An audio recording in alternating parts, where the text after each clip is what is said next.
توكلنا على الله. بسم الله. حبايبي الغاليين، عاملين ايه؟ يا رب تكونوا بخير. اللهم صل وسلم على محمد.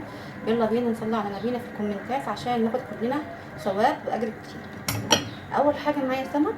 طبعا عندي هنا ليمون كان دبلان كده، ما رميتوش ولا حاجه، بعينه في التلاجة واحتفظ بيه، وبعدين ادعك بيه فراخ، ادعك بيه سمك اهو. تمام. اول حاجه زي ما قلنا قبل كده، اهم شيء تنظيف السمك. تنظيف السمك يبقى كده ايه، مفيش اي زفاره. طب التتبيله هي ايه يا رشا؟ معايا هنا ايه، توم، عندي خضره، ده يعني هو انا بفضله بصراحه يعني، بس هو برده مش اكيد. معايا فلفل حراق، معايا ليمون. تمام. طبعا الكمون، توابل مشكله، شويه ملح. يلا بينا نبدا كده. بسم الله.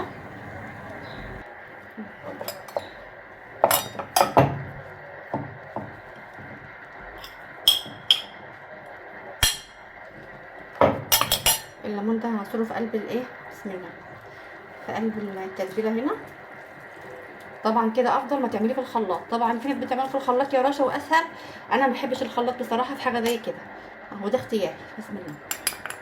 ليه بقى؟ الخلاط بيخليه سائل وكده، لكن انت لما بتدقيه يبقى طعمه تاني ايه، اختلاف كبير، وطعم احلى بكتير قوي يعني.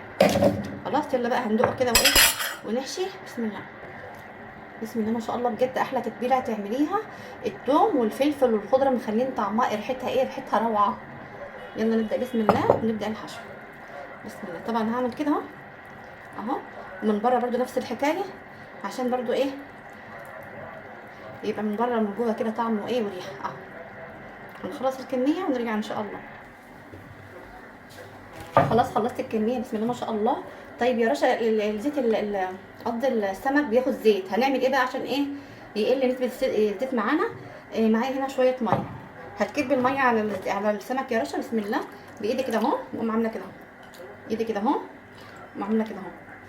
خدي بالك كويس اهو، وسيبيه كده لمده 10 دقايق. مش هياخد منك بسم الله ما شاء الله زيت خالص يعني، بفضل الله. اولا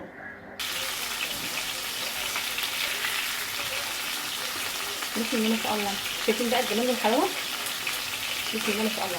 ما خدتش مني ايه زيت، لاني انا كنت الاول بخاف اجيبها لانها بتاخد كتير قوي. اما من بعد ما عملت الطريقه دي بسم الله ما شاء الله، ما خدتش مني اي زيت خالص. بسم الله ما شاء الله. يلا انتوا كمان جربيها، ما تنسوش تقولوا رايك وتعملوها بلايك، واعملوا شير عشان انتوا تحبوا الفيديو.